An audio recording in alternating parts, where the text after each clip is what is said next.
What's up, everybody? Welcome back to another deep space sci-fi horror tale, and I hope you're enjoying these stories and ready for some creepy, cosmic chills. As always, I love reading your comments, so leave them below. Let me know what you think, give suggestions, or just say hi. And don't forget to like the video and subscribe if you haven't yet. And remember to laugh a little, it's good for the soul. When you're done here, be sure to check out my other scary stories. I've got a ton of terrifying tales to give you goosebumps. Alright, let's get this sci-fi nightmare started. Get ready for some creepy, otherworldly thrills.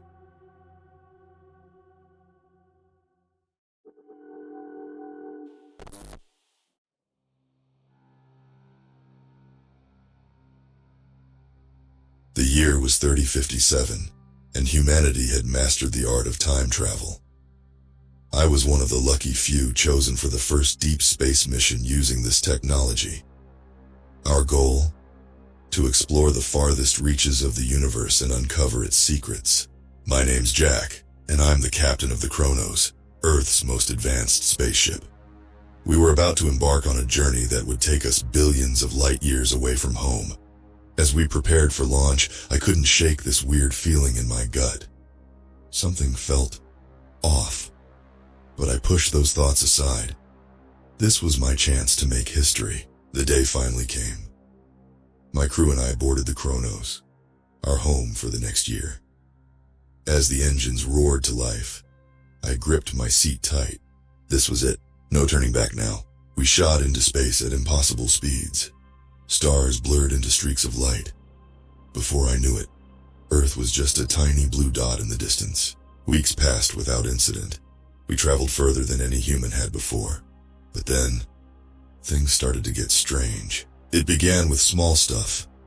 Tools going missing. Weird noises in the night. At first, we blamed it on being tired or forgetful.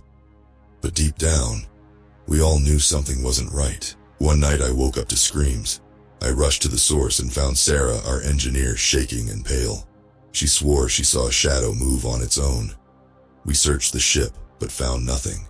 Days later, more crew members reported seeing things. Dark shapes darting just out of sight. Whispers in empty rooms. I tried to keep everyone calm, but fear was spreading fast. Then came the day that changed everything. We were about to make our first big jump through time. As the countdown began, alarms blared. Red lights flashed everywhere. "What's happening?" I yelled over the noise. "Something's interfering with the time drive!" Sarah shouted back. "If we don't stop it, we could end up anywhere! Or anywhen!" I raced to the control panel, desperate to abort the jump, but it was too late. The ship lurched violently. My vision blurred. It felt like my insides were being turned inside out. When it was over, we found ourselves in a place I can only describe as wrong. The stars looked different. Alien. And in the distance, we saw something that made my blood run cold. A massive structure floated in space. It looked ancient, covered in strange symbols. As we drifted closer, I realized with horror that it wasn't just a structure. It was a ship, and it was heading straight for us. That's when the true nightmare began. The alien ship was huge. It made the Kronos look like a toy. As it got closer, we saw it was covered in weird symbols that seemed to move on their own. "Everyone to battle stations!" I yelled, but our weapons were useless. Our lasers just bounced off its hull. Suddenly, a bright light shot out from the alien ship. It hit us hard. The Kronos shook like crazy. Then everything went dark. When I came to, the ship was quiet. Too quiet. I stumbled to my feet, calling out for my crew. No one answered. I made my way to the bridge, using the walls for support. What I saw there made me freeze. The alien ship had somehow merged with ours. Its strange metal had grown into our walls like vines. And my crew, they were gone. Panic set in. I ran through the halls, searching every room, but I was alone. Completely alone. Or so I thought. As I passed a window, I saw something move outside. I looked closer and nearly screamed. It was Sarah. But she wasn't wearing a spacesuit. She was just floating there. Her eyes were open, staring right at me. And then she smiled. It wasn't a normal smile. It was too wide, showing too many teeth. I backed away, my heart racing. This couldn't be real. It had to be a nightmare. But it got worse. More of my crew appeared outside. All of them smiling those impossible smiles. They pressed their faces against the glass, their eyes never blinking. I ran. I didn't know where I was going, but I had to get away. The ship felt different now. The halls seemed longer, twisting in ways that didn't make sense. As I ran, I heard whispers. They seemed to come from the walls themselves. I couldn't understand the words, but they filled me with dread. Finally, I found a small storage room and locked myself inside. I tried to calm down, to think. What was happening? Where was I really? That's when I noticed something on my arm. A small cut I didn't remember getting. But as I watched, the cut started to change. The edges turned metallic, like the alien ship's hull. Fear gripped me. Was I changing too? Would I end up like my crew? I don't know how long I sat there watching that cut grow. Hours, days, time didn't seem to work right anymore. Then I heard something outside the door. Footsteps, getting closer. Jack. It was Sarah's voice. But it wasn't quite right. It sounded off. Jack, come out. We're all waiting for you. I held my breath, praying she'd go away. But the footsteps stopped right outside. We know you're in there, Jack, Sarah said. You can't hide forever. Why don't you join us? It's wonderful out here. I didn't answer. I couldn't. All right, Jack, she said after a long silence. We'll be waiting. We have all the time in the universe now. The footsteps faded away, but I knew this was far from over. Whatever had taken over my ship, my crew, it wanted me too. And I was running out of places to hide. I don't know how long I stayed in that tiny room. Days, maybe. I was scared to leave, but I was running out of food and water. Finally, hunger won out over fear. I cracked open the door and peeked out. The hall was empty, but it had changed. The walls pulsed with a weird greenish light. I crept along, trying to be quiet. Every sound made me jump. I kept thinking I saw shadows moving, but when I looked closer, nothing was there. As I turned a corner, I nearly screamed. There was Sarah standing at the end of the hall, but she looked wrong. Her skin was shiny, like metal, and her eyes glowed that same creepy green. Jack, she said, her voice echoing weirdly. We've been waiting for you. I turned to run, but another crew member was behind me. It was Mike, our navigator. He looked just as messed up as Sarah. Don't be afraid, Mike said. We want to show you something amazing. I was trapped. They started walking towards me, their movements jerky and unnatural. I pressed myself against the wall, wishing I could just disappear. That's when something weird happened. The wall behind me, it opened up, like a mouth. Before I could react, I was pulled inside. I fell for what felt like forever. When I finally landed, I was in a place I'd never seen before. It looked like the inside of a giant machine. Wires and tubes were everywhere, pulsing with that green light. As I got to my feet, I realized something. The cut on my arm. It had spread. My whole hand was turning metallic now. Panic set in. I started running, not sure where I was going. I just knew I had to get away, to find a way to stop this. As I ran, I started seeing things. Flashes of memories, but not my own. I saw strange creatures, their bodies made of metal and light. I saw planets dying, stars going out, and I saw time itself, stretching out like a giant web. Somehow I knew that's what this was all about. These things, whatever they were using time travel for something big. I don't know how long I ran. Time didn't make sense here. But eventually I found myself in a huge room. In the center was a giant ball of energy, swirling and crackling. As I watched, I saw images in the energy. Earth. But not like I remembered it. It was changed, covered in the same metal that was taking over me. With a jolt, I realized what was happening. These aliens weren't just taking over our ship. They were planning to take over our whole timeline. But why show me this? Why pull me in here? That's when I heard the voice. It didn't come from anywhere. It was just in my head. "Welcome, Jack," it said. "We've been waiting a long time for someone like you." I wanted to run, to hide, but I knew there was nowhere left to go. "What do you want?" I asked, my voice shaking. "To show you the truth," the voice said. "About time, about the universe, about everything." As it spoke, the room around me started to change. And I knew that whatever I was about to see would change me forever, whether I wanted it to or not. The room melted away like a bad dream. Suddenly I was floating in space, but not any space I knew. This was different. Stars swirled around me, but they moved too fast. I watched as they were born, lived, and died in seconds. Galaxies formed and collapsed like bubbles. "This is time as we see it," the voice in my head said. "All of existence, happening at once." I felt sick. It was too much to take in, but I couldn't look away. Then I saw something that made my heart stop. Earth. But not just one Earth. Millions of them. Each one slightly different. Every choice, every possibility, the voice explained. They all exist. We've seen them all. As I watched, I saw versions of Earth where humans never existed. Earths destroyed by war, by nature, by things I couldn't even understand. And I saw Earths where humans reached the stars, became something more. "But it's not enough," the voice said. "The universe is dying, Jack. In every timeline, every possibility. It all ends." The vision changed. I saw the end of everything. Stars going out one by one. Galaxies drifting apart into endless darkness. It was the loneliest thing I'd ever seen.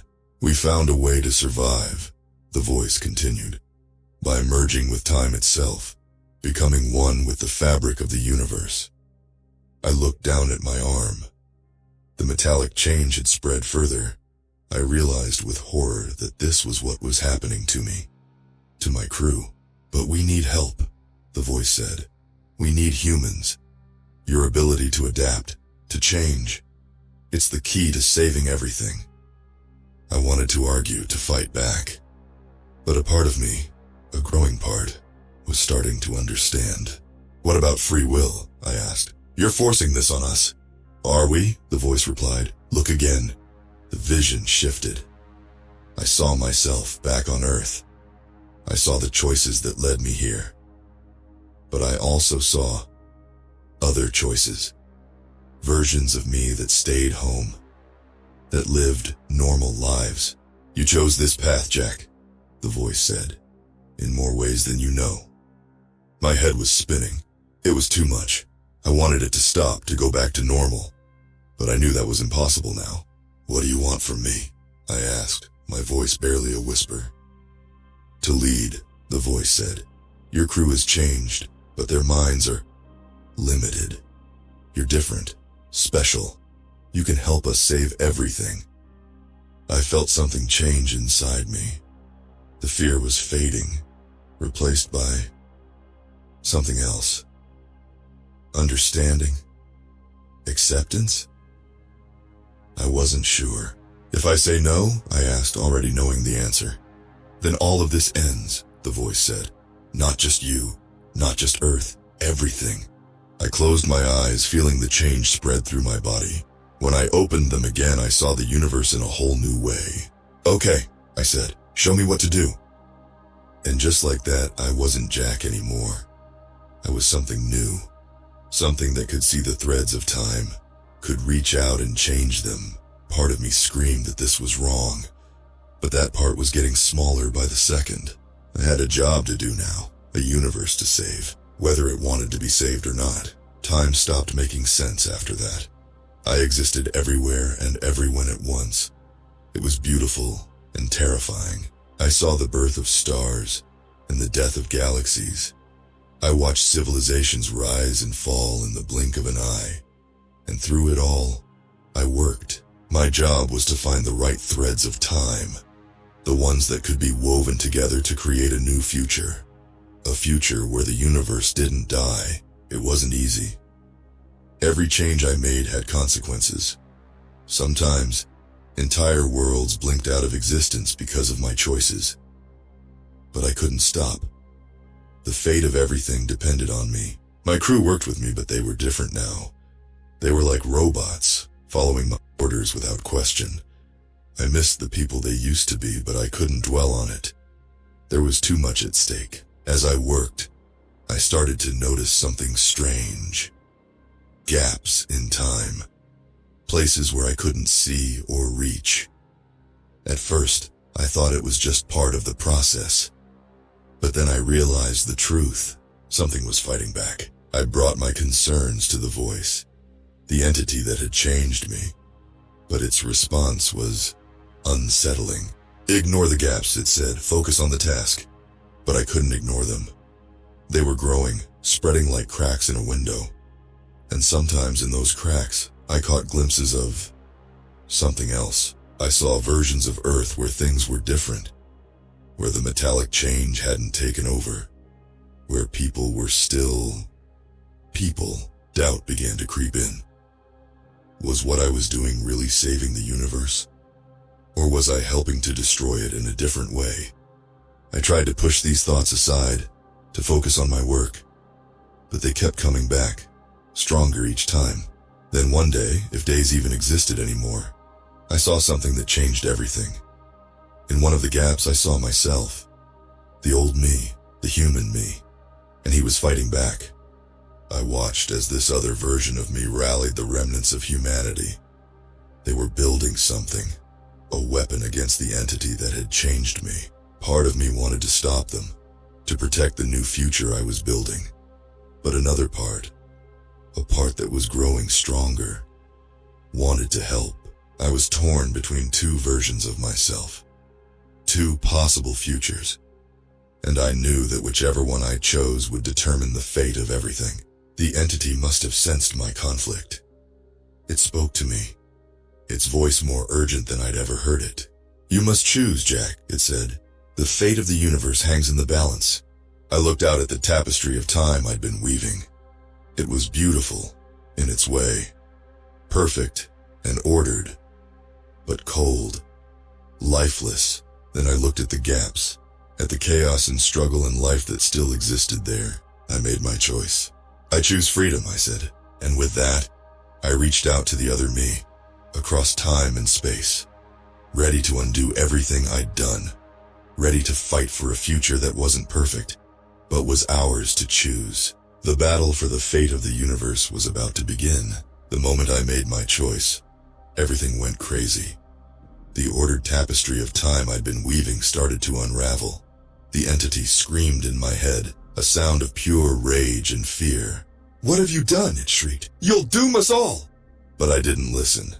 I focused all my energy on reaching out to the other me, the one fighting in the gaps. It was like trying to grab smoke with my bare hands, but I didn't give up. Finally, I made contact.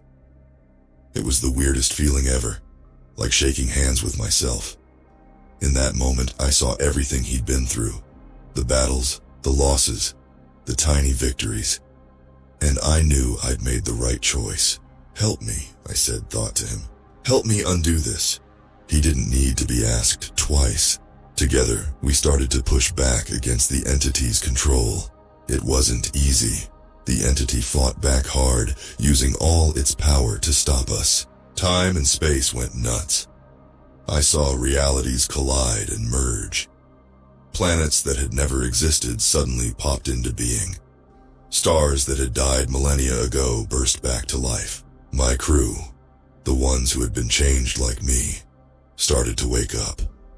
They looked confused and scared. I wanted to help them, but there was no time. The entity was getting desperate. It started to pull at the very fabric of reality, trying to tear everything apart rather than let us win. The universe groaned and creaked like it was about to break. That's when I realized what we had to do. It wasn't enough to just undo what had been done. We had to end this once and for all. We need to destroy the time drive, I told the other me. It's the source of the entity's power. He nodded, understanding instantly. But there was a problem. The time drive was at the heart of the alien ship, surrounded by the entity's defenses. Getting to it would be nearly impossible, but we had to try. As reality crumbled around us, we fought our way through the ship. It was like moving through a nightmare. Walls melted and reformed. Gravity switched on and off randomly. And all the while, the entity attacked us with everything it had. Finally, after what felt like years of fighting, we made it to the core. The time drive pulsed with energy, looking both beautiful and terrifying. "How do we destroy it?" the other me asked. I looked down at my hands, still partly metallic. "We overload it," I said. "With us." He understood what I meant. It would take both of us, pouring all our energy into the drive to make it explode. And we probably wouldn't survive, but it was the only way. We nodded to each other, no words needed. Then we reached out and grabbed the drive. Pain. That's all I knew for what felt like forever. Every atom of my being felt like it was on fire. I heard the entity screaming, felt reality itself start to tear. And then, nothing. I woke up gasping for air. My eyes flew open, and I found myself staring at a familiar ceiling. I was in my quarters on the Kronos. But how? I sat up slowly, my head pounding. Everything looked normal. No alien metal, no pulsing green light. Just my old messy room. Had it all been a dream? Some crazy hallucination? I stumbled to the mirror, half expecting to see a metallic face staring back at me. But it was just me. Regular old Jack. No glowing eyes, no metal skin. Relief washed over me. But it didn't last long. Because as I stood there, memories started flooding back. Not just of the nightmare I'd just lived through, but of other things. Other times. Other me's. I remembered the battle with the entity. The destruction of the time drive. The universe tearing itself apart and then resetting. A knock at my door made me jump. "Captain?" It was Sarah's voice. Normal Sarah. "We're approaching the jump point. You're needed on the bridge." Jump point? Were we about to make that first time jump? The one that started it all? I'll be right there," I called back, my voice shaking. As I got dressed, my mind raced. Was this a second chance? A do-over? Or was the nightmare about to start all over again? I made my way to the bridge, every step feeling heavy. The crew greeted me normally. No sign that they remembered anything strange.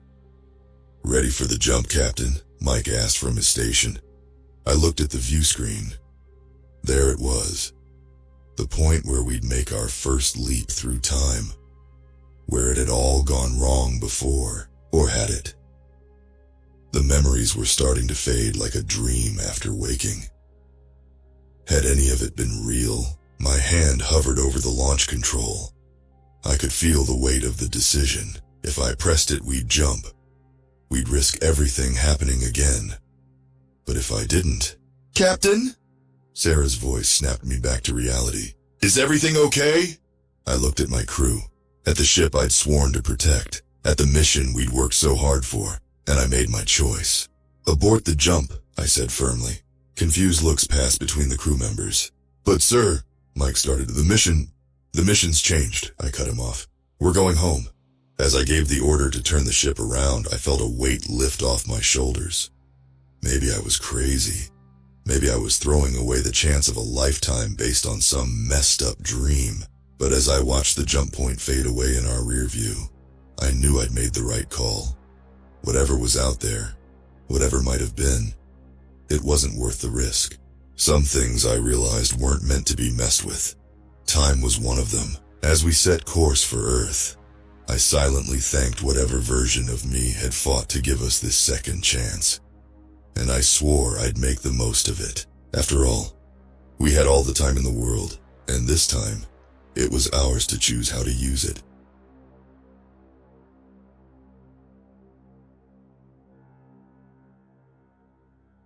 I'm Dr. Samantha Hawthorne, astrophysicist aboard the Icarus. We're not the first to venture this deep into the cosmos, but we might be the last. Our mission was simple: explore, document, return. But the universe had other plans. We stumbled upon a phenomenon no textbook could have prepared us for, a temporal anomaly. Time was a river here, flowing erratically, sometimes even reversing course. We saw stars blink out of existence only to reappear moments later. At first, it was awe-inspiring. The light show of the cosmos dancing to an alien rhythm left us all spellbound. But the beauty quickly gave way to terror. Instruments malfunctioned, our clocks spun wildly, and navigation systems went haywire. Captain Reynolds ordered a full stop, hoping to stabilize our position. I was in the lab when it happened. A wave of disorientation swept over me, and I clung to the table as the room seemed to twist and fold around me. When it passed, I found myself staring at the same star chart I'd been examining. Only now the constellations were different, unfamiliar. "Dr. Hawthorne, report to the bridge," the intercom crackled. I could hear the tension in Reynolds' voice. On the bridge, chaos reigned.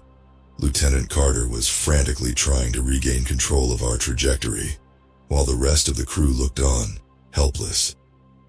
Reynolds turned to me, his face pale. "Samantha, what the hell is going on?" "We've entered a temporal anomaly," I said, trying to keep my voice steady. "Time is unstable here.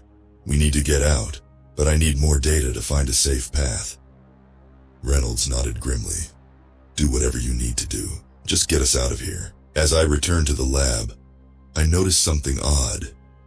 The corridor seemed longer, stretched out. I shook my head, blaming it on the anomaly, but unease gnawed at me. I began running simulations, attempting to map the anomaly's boundaries. The data was confounding. It was as if the anomaly was alive, reacting to our presence. Hours blurred into days. Sleep became a luxury we couldn't afford. My dreams, when they came, were filled with nightmarish visions of the universe collapsing in on itself. One night, I woke to find the stars outside the viewport rearranging themselves into an eerie pattern that felt disturbingly sentient. Then we lost our first crew member. Ensign Cato was found in his quarters, aged beyond recognition. The medics were baffled. He'd been in his 20s. Now he looked like he was 100. "We're not alone," Cato had scribbled in his journal. "Something is watching us." Panic spread through the ship like wildfire. We were scientists, explorers, not meant for this kind of horror. The Icarus felt like a coffin, drifting through a hostile, ever-changing sea of stars. I became obsessed with understanding the anomaly, convinced it held the key to our survival. I spent hours analyzing every fragment of data, every glitch in the system. The more I studied, the more I felt an insidious intelligence behind the phenomenon, something ancient and malevolent. As I stared at the shifting star maps, a cold realization washed over me. We had ventured too far, tampered with forces beyond our comprehension, and now, the universe itself was hunting us. The ship's corridors grew more labyrinthine with each passing hour. What used to be a straight walk from the lab to the bridge now took inexplicable detours, with hallways looping back on themselves or leading to dead ends that shouldn't exist. The anomaly was distorting not just time, but space itself. Crew members started reporting strange encounters. Lieutenant Carter swore he saw his younger self in the mess hall, staring back at him with wide, frightened eyes before vanishing into thin air. Engineer Patel heard whispers echoing through the ventilation shafts, voices from his childhood calling his name. One night, I was in the lab, reviewing the latest data, when the temperature dropped suddenly. My breath misted in the air, and I felt an inexplicable dread. Turning, I saw a figure standing in the shadows, its features obscured. It moved closer, and I recognized the uniform. It was mine. "Help us," it whispered, its voice a distorted version of my own. Then it vanished, leaving me trembling with fear and confusion. We held an emergency meeting in the mess hall. The crew was on edge, and Captain Reynolds struggled to maintain order. "We need to stay focused," he urged. "Dr. Hawthorne is working on a solution. We'll get through this." But I saw the doubt in his eyes. The anomaly was eroding our sanity, wearing us down with its relentless assault on reality. In the lab, I pored over the data, desperate for a breakthrough. The anomaly's pattern seemed almost sentient, as if it were testing us, pushing us to the brink. Then, a flicker of insight. The stars, the whispers, the ghostly apparitions. They were all connected, fragments of time bleeding through the anomaly. I proposed a risky plan to the captain. "We need to stabilize the anomaly by creating a temporal anchor. It might give us a chance to escape." Reynolds nodded, though his expression was grim. "Do it." The crew worked tirelessly, constructing the temporal anchor from whatever materials we could salvage. As we activated it, the ship shuddered, and for a moment, it felt like time stood still. The stars outside the viewport froze, and a deafening silence enveloped us. But then reality shattered. The ship was engulfed in a blinding light, and when it subsided, we found ourselves in a different part of the galaxy, surrounded by unfamiliar constellations. The temporal anchor had worked, but at a terrible cost. We were lost, adrift in a universe that no longer made sense. As we tried to regroup, Ensign Cato's journal fell open on my desk. His final entry sent chills down my spine. "They're coming." That night, the whispers grew louder, and I knew we had merely postponed the inevitable. The anomaly was still with us, lurking in the shadows, waiting for its next move, and we were running out of time. The Icarus was in disarray. Our desperate attempt to stabilize the anomaly had only succeeded in displacing us further into the unknown. Tension among the crew was palpable, with fear and paranoia seeping into every interaction. The ship felt haunted, and in a way, it was. We began to lose more crew members. Engineer Patel was next. He'd been working in the engine room when he started screaming. By the time we reached him, he was already gone, his body twisted and aged like Cato's. The whispers around him were deafening, a cacophony of voices from his past and future. Patel's final moments were captured on the security feed. He'd been arguing with himself, or rather, versions of himself from different timelines. The horror on his face as he confronted his own specters was etched into my mind. We were fighting not just for survival, but for our sanity. In the midst of this chaos, I found solace in the company of Dr. Elena Vasquez, our ship's medic. We'd been close before the mission, but now our bond deepened, forged in the crucible of fear and uncertainty.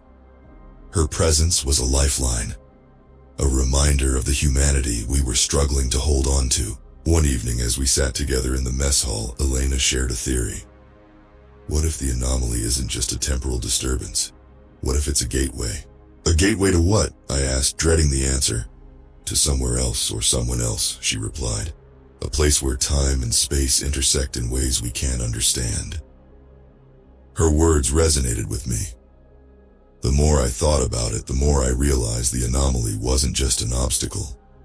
It was an entity, a sentient force drawing us deeper into its web. That night, the whispers became screams. I awoke to the sound of alarms blaring. The ship was under attack, but not from an external force. It was tearing itself apart. Bulkheads twisted and groaned as if the Icarus was alive and in pain. Crew members ran through the corridors, chased by phantoms of their own making. I found Elena in the med bay, frantically trying to stabilize a patient who seemed to flicker in and out of existence. "We need to get out of here," she shouted over the din. "The ship is collapsing," but there was nowhere to go. The anomaly had us in its grip and it wasn't letting go. Desperation drove me back to the lab. If there was any hope of escape, it lay in understanding the anomaly's true nature. As I sifted through the data, I began to see a pattern. The anomaly wasn't just a random temporal disturbance. It was a predator, feeding on our fears and memories. I proposed a final desperate plan to Captain Reynolds. We need to confront the anomaly directly, enter its core and disrupt its source. He looked at me with a mixture of fear and determination. Do it. We have nothing left to lose. We gathered a team, including Elena, and prepared to venture into the heart of the anomaly. As we descended into the bowels of the ship, the air grew colder, and the whispers more insistent. It felt like we were walking into the jaws of a beast. At the core we found it, a pulsating sphere of darkness, radiating malevolence. At the core of the Icarus, the anomaly's heart pulsed with a darkness that seemed to absorb all light and hope. The sphere was mesmerizing and horrifying, an abyss that threatened to swallow our very souls. As we approached, the whispers turned into a symphony of screams, a cacophony of past, present, and future colliding in an incomprehensible maelstrom. "Stay close," Captain Reynolds ordered, his voice barely audible over the din. Elena and I exchanged a glance, steeling ourselves for what lay ahead. We activated the temporal disruptor, a device hastily constructed from the remnants of the temporal anchor. It hummed with an eerie energy, its lights flickering erratically. The plan was simple yet insane. Destabilize the anomaly from within and hope it would collapse on itself, freeing us from its grip. As the disruptor powered up, the anomaly reacted violently. The ship shook, and the walls seemed to melt and reform, reality itself bending to the anomaly's will. The sphere's surface rippled, and I felt a tug at the edge of my consciousness, a pull towards the void. "Something's happening," Elena shouted. The sphere began to split, opening like a monstrous eye, revealing a swirling vortex of stars and shadows within. The sense of being watched, of being scrutinized by an ancient, malevolent intelligence, intensified. I stepped closer, feeling the anomaly's pull grow stronger. Time around me seemed to slow, then speed up, fragments of my life flashing before my eyes. I saw myself as a child, laughing with my parents. I saw my first day at university, my graduation, the moment I met Elena. But interspersed with these memories were flashes of things that never happened. Alternate versions of my life, filled with sorrow and despair. "Samantha, don't!" Elena's voice cut through the fog of visions. She grabbed my arm, pulling me back. "We need to finish this." Captain Reynolds placed the disruptor at the base of the sphere. "On my mark," he said, his voice steady despite the chaos. 3, 2, 1, now. The disruptor activated with a blinding flash, and the sphere convulsed. The ship buckled, and I felt a moment of weightlessness as the anomaly writhed and fought against the disruptor's influence. The screams reached a crescendo, and then, with a deafening roar, the sphere imploded. For a moment, everything was silent. The oppressive weight of the anomaly lifted, and the ship seemed to exhale, its tortured metal frame relaxing. We stood in stunned silence, the reality of what we had just done sinking in. "We did it," Elena whispered, her eyes wide with disbelief. But our victory was short-lived. The anomaly had been a predator, but it was also a gatekeeper. Without it, the ship was exposed to something far worse. The stars outside the viewport began to shift again, forming patterns that were disturbingly familiar. The whispers returned, but they were different now, more insistent, more real. I realized with dawning horror that we hadn't defeated the anomaly. We had merely unleashed its true form. As we stumbled back to the bridge, the ship's systems flickered and died. The Icarus was adrift, its crew lost in a sea of stars that no longer made sense. And then, we saw it. A colossal figure, a shadow in the void, its eyes glowing with a cold, malevolent intelligence. "Welcome," it said, its voice echoing through the ship. "You are the first to see my true form, but you will not be the last." The figure reached out, and I felt a cold, clammy hand grip my mind. The last thing I heard before the darkness consumed me was Elena's scream, a sound that would haunt me for eternity. When I awoke, I was alone. The bridge was dark, the only light coming from the cold glow of the stars outside. The colossal figure was gone, but its presence lingered, an oppressive weight on my mind. I stumbled to my feet, my body aching, and tried to gather my thoughts. "Elena!" I called out, my voice hoarse and shaky. There was no answer. The ship was eerily silent, the once familiar hum of the engines replaced by an unnatural quiet. Panic welled up inside me, but I forced it down, focusing on finding the others. The corridors were a maze of shadows and flickering lights. I moved cautiously, every creak and groan of the ship making my heart race. I reached the med bay, hoping to find Elena, but it was empty. The room looked untouched, as if the events of the past hours were nothing but a bad dream. I checked the security feed, scanning for any sign of life. The cameras showed empty hallways, deserted rooms, and then something caught my eye. A figure moving slowly through the ship. I zoomed in, my breath catching as I recognized the familiar gait.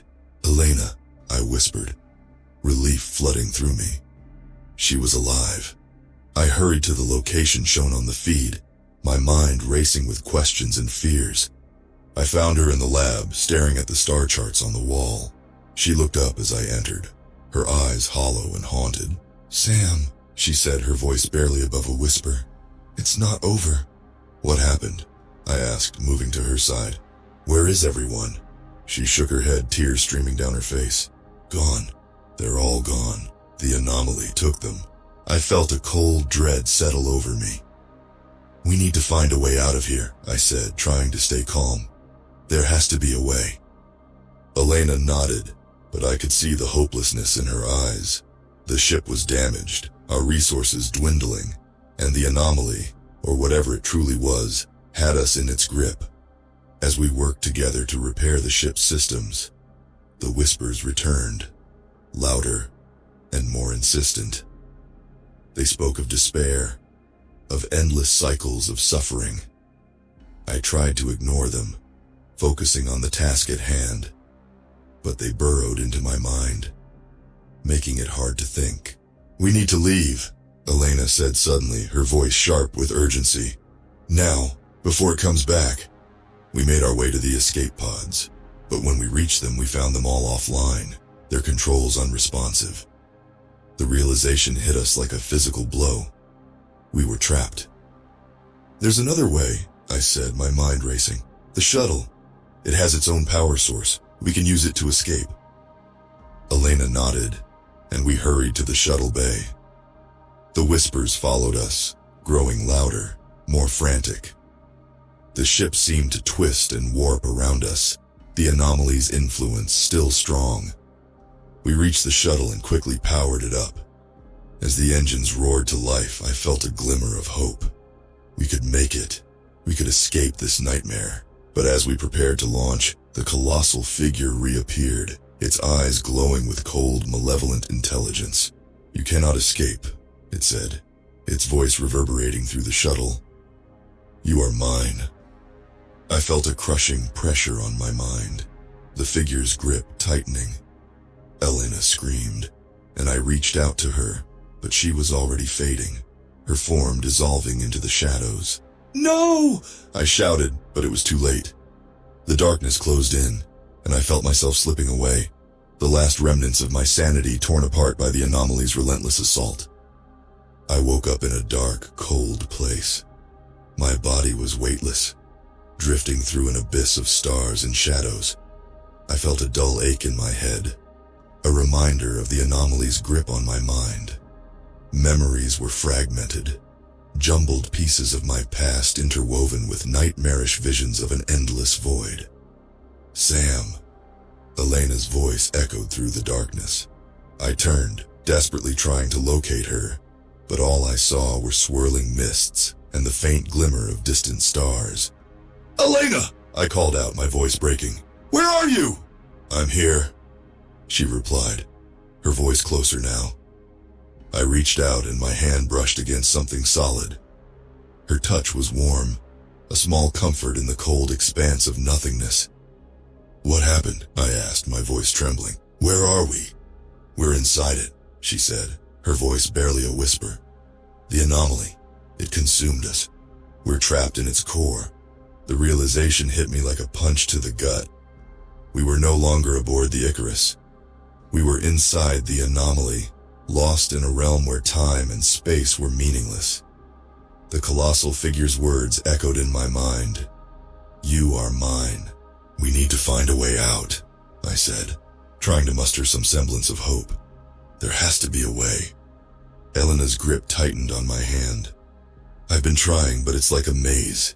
Every path leads back to the beginning." We drifted through the darkness, searching for any sign of an exit. The whispers were still there, more insistent than ever. They spoke of despair, of endless cycles of suffering. I tried to block them out, focusing on the task at hand. As we moved deeper into the anomaly, the darkness began to shift. Shadows coalesced into shapes, forming ghostly apparitions of our crewmates. They reached out to us, their faces twisted in agony. "Help us," they moaned, their voices echoing in the void. I felt a pang of guilt. Their suffering a constant reminder of our failure. But we couldn't help them. Not yet. "Keep moving," I urged Elena, trying to ignore the spectral figures. "We can't stop now." We pressed on, the shadows growing thicker, more oppressive. It felt like we were walking through a nightmare, each step taking us deeper into the anomaly's grasp. Then we saw it. A faint light in the distance, a beacon in the darkness. Hope surged within me, and we quickened our pace, desperate to reach it. As we drew closer, the light grew brighter, revealing a massive structure. A gateway, pulsating with a strange, otherworldly energy. It looked like a tear in the fabric of reality, a portal to another realm. "This is it," I said, my voice filled with awe. "This is our way out." Elena hesitated, her eyes wide with fear. "What if it's a trap? What if it leads to something worse?" "We have no choice," I replied, my voice firm. "We can't stay here." Together we approached the gateway, the light growing blindingly bright. As we stepped through, I felt a surge of energy, a sense of weightlessness. And then, nothing. I found myself back on the Icarus, the familiar hum of the ship's systems a welcome sound. Elena was beside me, her face a mix of relief and confusion. "We made it," she said, her voice trembling. "We actually made it." But something felt off. The ship was eerily quiet, the corridors empty. It was as if we were the only ones left. "Where is everyone?" I asked, a sense of dread creeping in. Elena shook her head, her expression haunted. "I don't know, but we need to find out." As we ventured through the Icarus, the ship felt both familiar and alien. The corridors stretched and twisted in impossible ways, the shadows seeming to move of their own accord. It was as if the anomaly had left its mark on the ship, warping reality itself. We found the bridge deserted, the control panels flickering with static. I tried to access the ship's logs, hoping to find some clue as to what had happened, but the data was corrupted, fragments of messages and images flashing across the screen. "Look at this," Elena said, pointing to a video feed. It showed the crew, going about their duties, but there was something wrong. They moved in jerky, unnatural ways, their faces blank and expressionless.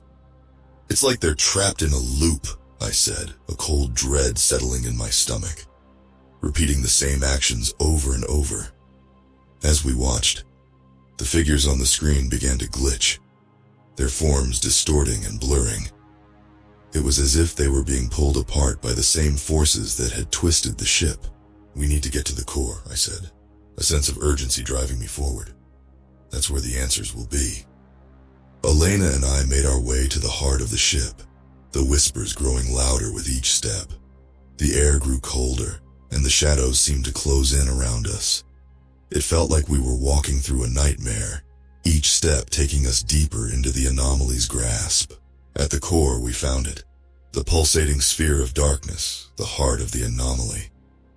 It was smaller now, its light dimmer, but its presence was still overwhelming.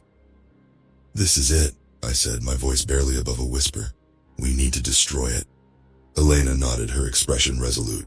Together, we activated the temporal disruptor once more, its hum a beacon of hope in the oppressive darkness. As the device powered up, the sphere convulsed, its surface rippling with energy. But then, something went wrong.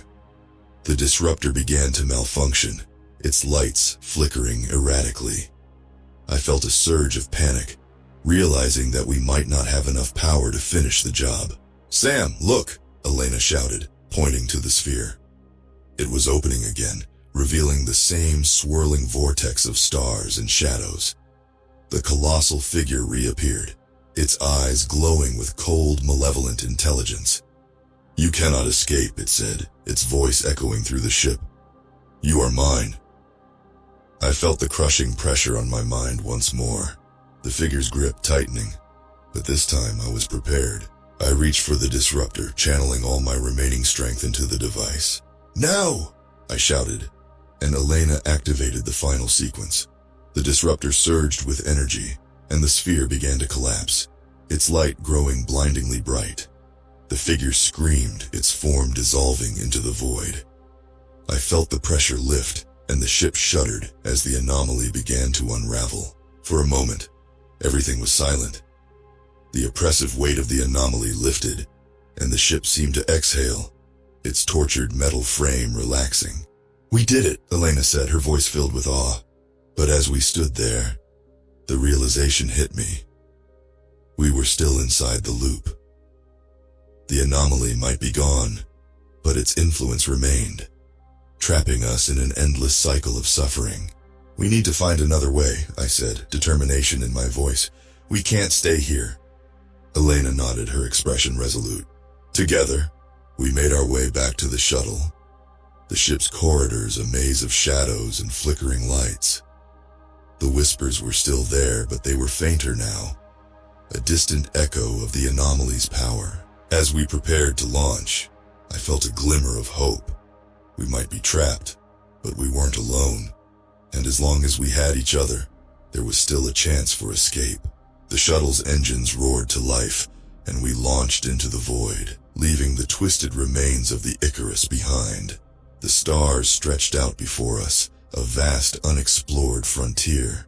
"Where to now?" Elena asked, her voice filled with determination. I looked out at the endless expanse, a sense of resolve settling over me.